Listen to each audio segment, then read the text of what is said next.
the question shouldn't be how can we increase the conversion rate, because that's just the outcome. How can we increase the experience, as you said, for the user, putting customer first, understanding what they're about, why they're shopping with you, understanding their behavior. That's how you make progress. Hey, it's Becca. Welcome to another episode of Click to Buy. In today's episode, we'll be discussing things like how to create an experimentation mindset or how to calculate the ROI on your CRO practices. And today's guest is Nils. Nils, welcome to the podcast. Thank you so much for joining me. Thanks, Becca. It's been a while and a lot of back and forth to actually get me on here. So I really appreciate you taking the time. You're hard to pin down, but I think it'll be great to have your insights here today. Well, for those of you who don't know who Nils is, I would love it if you could give a little description of who you are, what it is that you do when you're not on this podcast. Sure. Whenever I'm not here, I'm the founder and consultant at the same time at 3Tech. We're a CRO and experimentation agency / consultancy specializing in, CRO, A/B testing, experimentation, and basically helping companies grow using the aforementioned methods. And that's what we do. And I think, generally speaking, I think you had said in the intro, a lot not only has to do with the tactics, but also with actually sparking an experimentation mindset, like in companies. To help them better understand their users and hence make the right decisions going forward. Maybe that's a great question to kind of kickstart this episode. In your experience, what's the best ways that companies can encourage this experimentation mindset within their company? So it's actually a good one because it's a question that I also regularly reiterate on myself. Because it's one of the key things that, of course, I want to instill when working with companies, either those that already have a certain level of experimentation maturity or companies that are just starting out. But I think one of the most important things is taking out the ego in whatever it is they're doing. So, for example, take a company that has a UX department. A lot of the times, and this is not pointing fingers at anyone, but a lot of the times there is already very preconceived ideas of how things should be. And of course, that then makes those things then go into the actual development cycles, and that's what users see. But what I oftentimes try to then instill, or at least inspire people to do, is like to talk to actual users, to talk to customers, find out why people don't have made a certain kind of action or something, right? And really understand why users are coming to you, why they love your products. And I think this is one part, but generally helping companies or like be open to new ideas, even if they're like 180 degrees or the total opposite of what they have done so far. And that doesn't necessarily mean that they are doing everything wrong. Sometimes it's just like little nuggets where people would be super surprised. Oh, really? We didn't think that way. And so I think like being very much open to discovering new things and like letting down this ego to a certain degree, to not just keep posturing on your own opinion, because it's been the same way for years, and we've done this like for years that way. So I think this is a hard transition, though. It's not easy. And I often find that, especially within well-established companies, that's a real challenge because people have not lived necessarily, but like worked in their frameworks before, and it's getting harder to change those things. In newer companies with newer spirit, this is oftentimes easier, but it's a challenge either way. For well-established companies, this kind of transition or even just allowing themselves to ask these kind of questions is sometimes rather difficult because certain mindsets have already been set in stone in a way. With newer companies or less established companies or companies that have more drive in them in a way, right? This is easier. But yeah.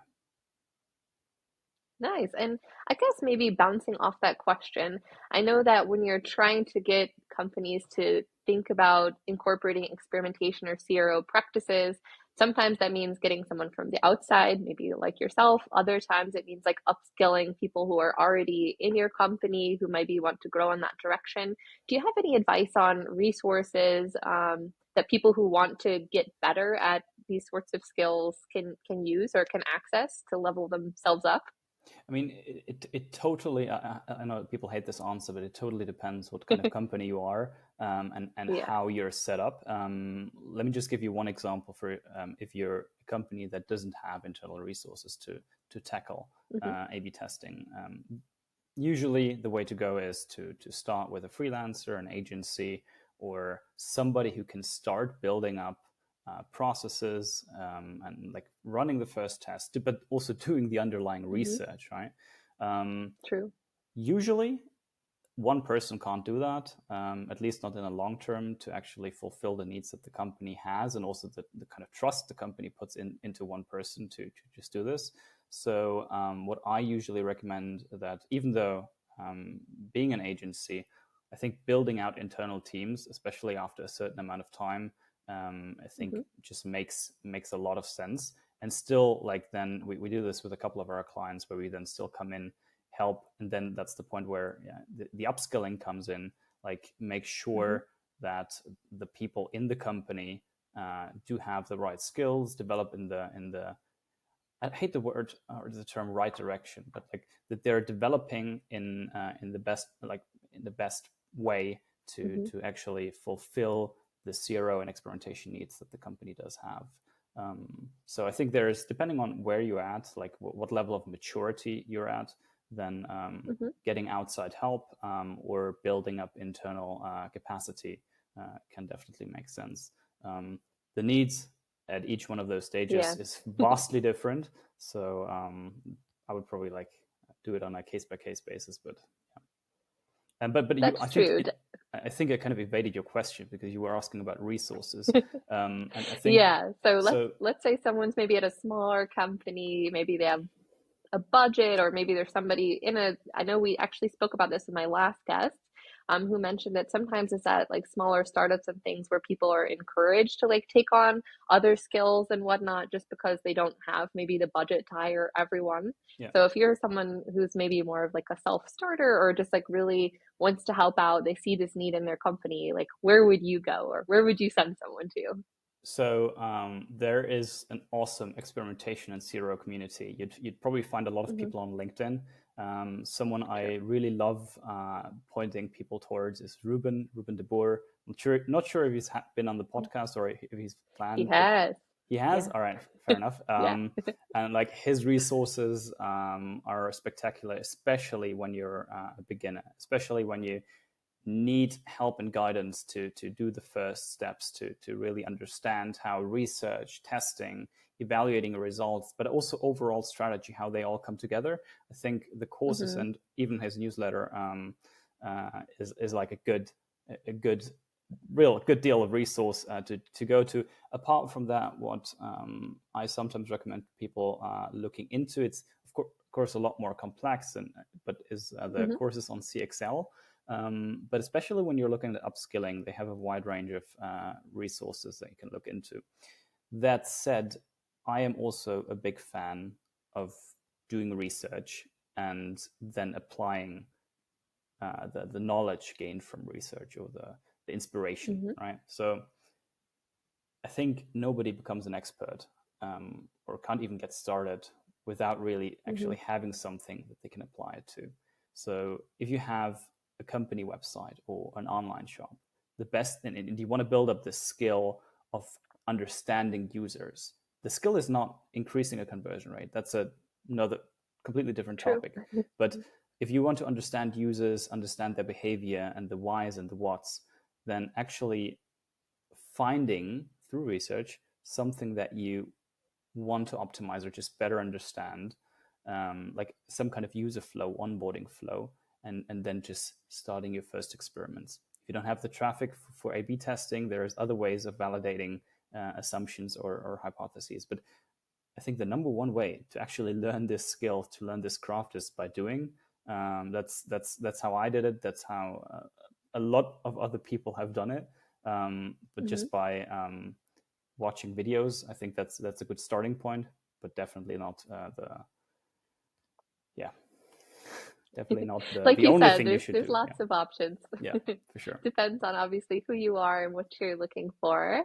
So one of the things that you said was also like it depends on like there's other things than A/B testing. There's like lots of different ways where you can look at something that you want to optimize.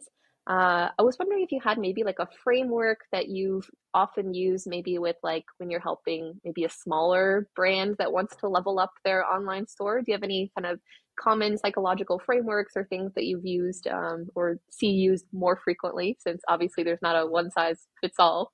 No, for sure. I mean, there's a couple of things, and I'm gonna in one or two sentences also gonna point to Ruben again, and the Yeah. resources he has like a super good book on behavior psychology and Hmm. understanding behavior on sites. So I think he has an ebook on that. That's amazing, at least for also a first reference.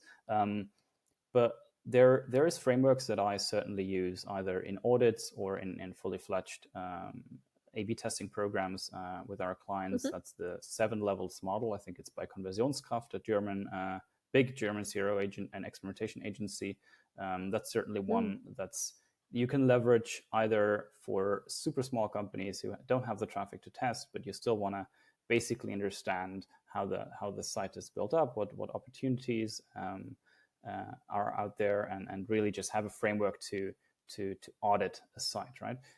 So that's one. If we go more into the behavior frameworks, one that I always like to look at is the BJ Fogg behavior model. I mean, it's nothing new. Probably a lot of people have heard of it, but Yeah. it's basically like using motivation and action, and I keep always forgetting ability. In English, it's a bit funny. Okay. Like it's basically having 3 factors and finding the basically the knobs to turn in order to get people to take action or do something, right? So to Hmm. enable basically behavior. And this can be applied not only in the online world, but in the physical and real world setting as well. So I think these two, like 7 levels model and BJ Fogg, if you really go deep down, understand them, know how to use them, I think you're set for a while. And of course, there is others that like other types of frameworks that we use on a like almost daily basis for clients. Hmm. But I think they are a bit more advanced in that it would not make sense to go too deep in this podcast. But Yeah. Maybe if we have a these two are. follow-up webinar or something. Hey, I'm And open to then that. always better to have a little bit more time for more intense subjects. But For sure. thanks for dropping those resource recommendations as well as some frameworks that people can check out. Sure. Maybe now the kind of practical element. Can you think of maybe any examples? This could be something you saw or someone you worked with, like of any clients or any brands that are really doing it right, quote unquote, when it comes to their kind of conversion or experimentation practices?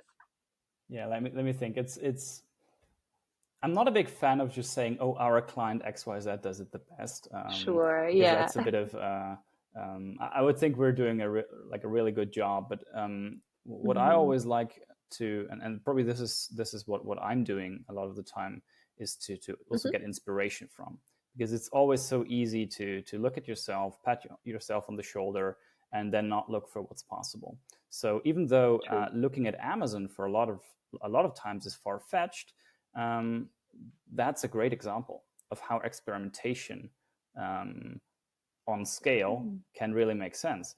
But what I like to do is, because Amazon has a lot of things. If you're looking at marketplaces, right? I think it's hard to Hmm. um, to compare Amazon with your normal like small e-com shop, because it's a very different game, right? You have like millions Hmm. of products, people have a lot of choice, and the way or the decision making process on Amazon is very different. But still for individual products, a lot of things you can, or like the product presentation or stuff like that, there's a lot of things where I like to look at, even sometimes just, oh, this is new. What happened here? What was the thinking process behind it? What could the hypothesis been behind it? And then sometimes months later, I see, oh, this feature is gone. And actually, there is a cool site.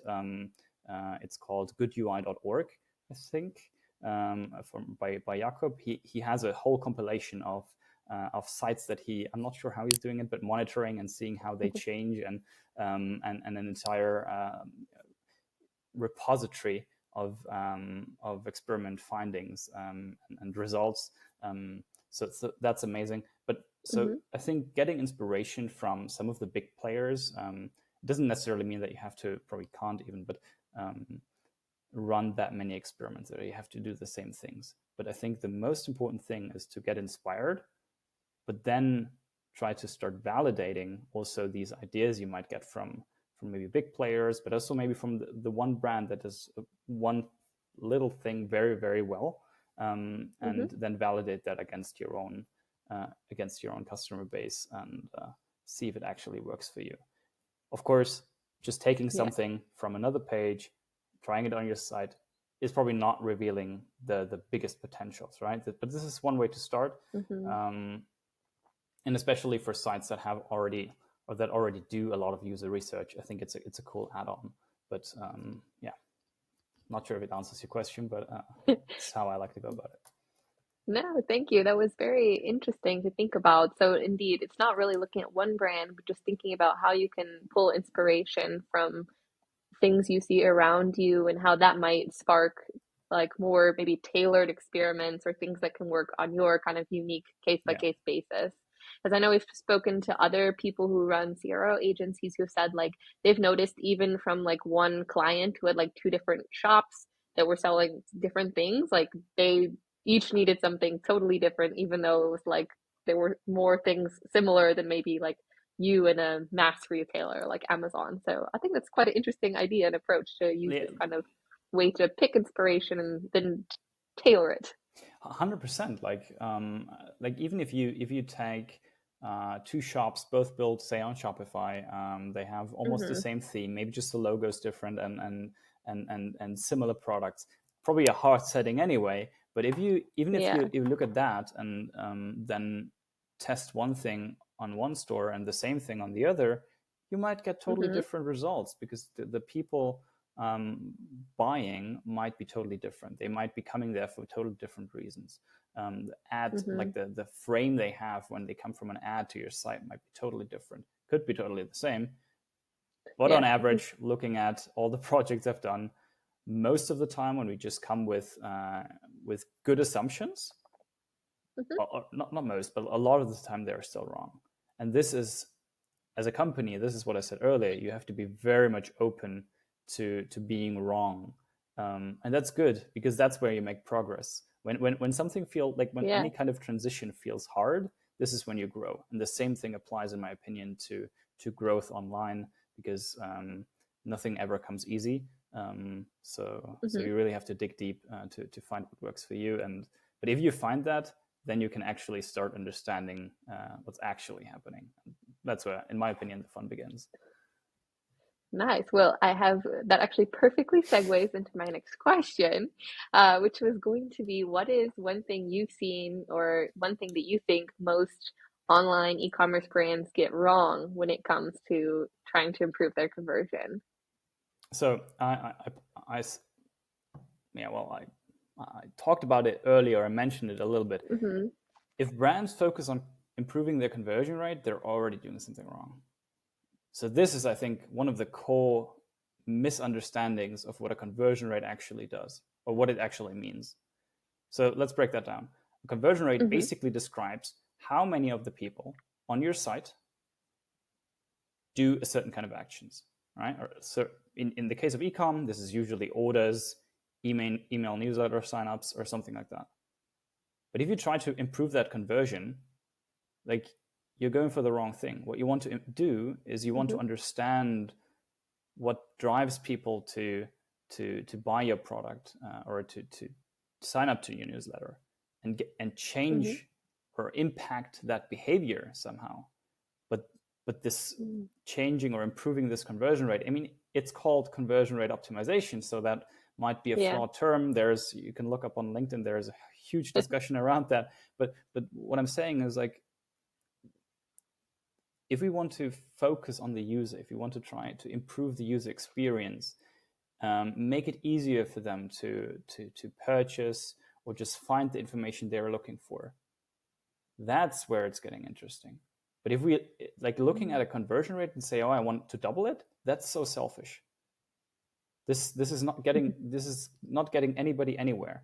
A lot of things work for sure, right? There is tons, probably uncountable amounts of checklists and whatever, but most of them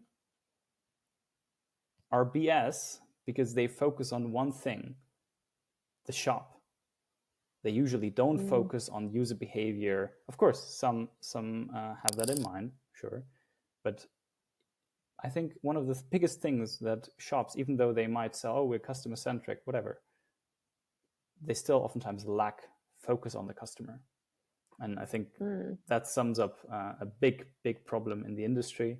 But I think putting customer first, understanding what they're about, why they're shopping with you, understanding their behavior, that's how you make progress. It's very basic, but but probably for some people it's like, of course, makes sense. But still, you asked about the majority, and I think the majority focuses on the wrong thing, and that's that. Yeah, so thinking, I guess, more about the customer journey and their experience, and then knowing that if you kind of invest in that, like, that will help the people who you would like to purchase from you. So although I think you had a good point about just focusing on conversion, that is kind of inherently selfish if you think about it through that lens. So very, very interesting. The truth is, of course, right? This is at the end what makes the business run. The company has to make money. I understand that. And it's not like we as an agency or as a consultancy don't look at that. But the way of approaching that is different. It's not like, oh, we don't care if that like drives more revenue or if the conversion rate increases. Of course not. That's the metrics we measure part of the success by. But the how we approach that is different. So in my opinion, the question shouldn't be how can we increase the conversion rate, because that's just the outcome. How can we increase the experience, as you said, for the user, for the customer? That's the way to actually on the balance sheet see the result. But anything else is, in my opinion, a bit of hocus pocus. But yeah, well, I love a hot take here on click to buy. And actually, for our next question, although now you've just given me a lot of thoughts on why we shouldn't think about kind of maybe the money first, I have a question from someone you know, Sander, who's actually would love to know your opinion on how do you calculate the return of investment of your experimentation.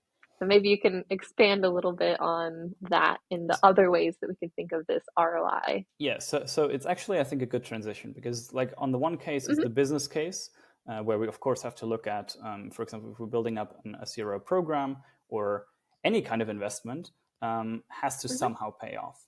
And I think one of the ways you can, this looks different for SaaS, but if we look at primarily e-com, and we assume this is easier for larger scale e-coms, because, for example, if we look at A/B testing and the company deploys A/B tests on a regular basis and has a strategy behind what they're doing, then of course you want to make sure that all this pays off. The way you can do that is simply by looking at, for example, one A/B test over the duration of the A/B test, right?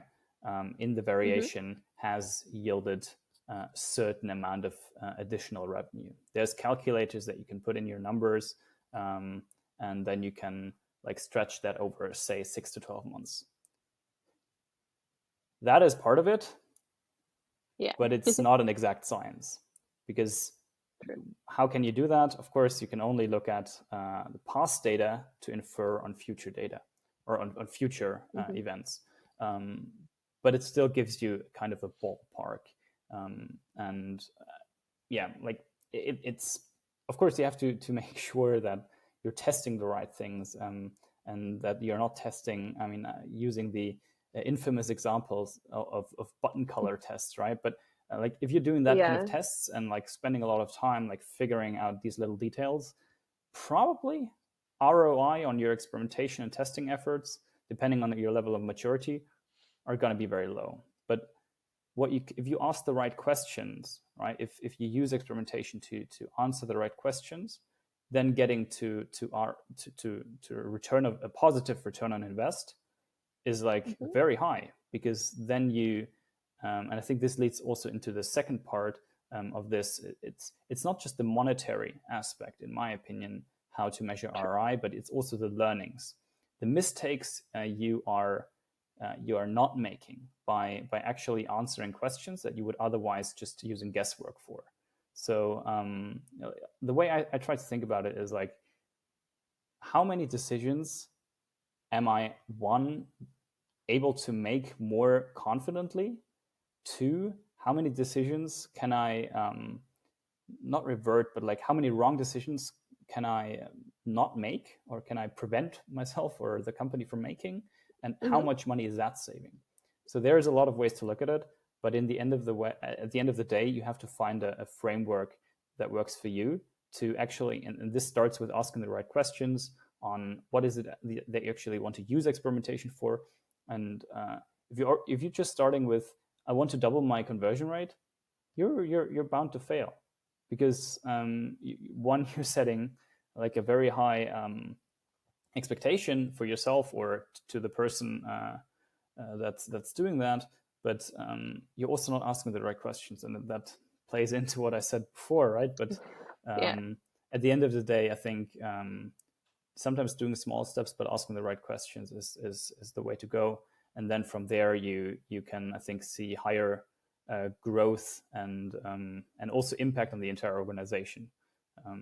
But yeah, not everything in experimentation can be easily measured, like Mm-hmm. for example, the openness of people to try new things, right? This is a hard thing to True. measure, but Yeah. it's an immense thing if you can get that within your company as a side effect from running experiments. Then that's great, Mm-hmm. because like that kickstarts innovation in a way, right? So think about that.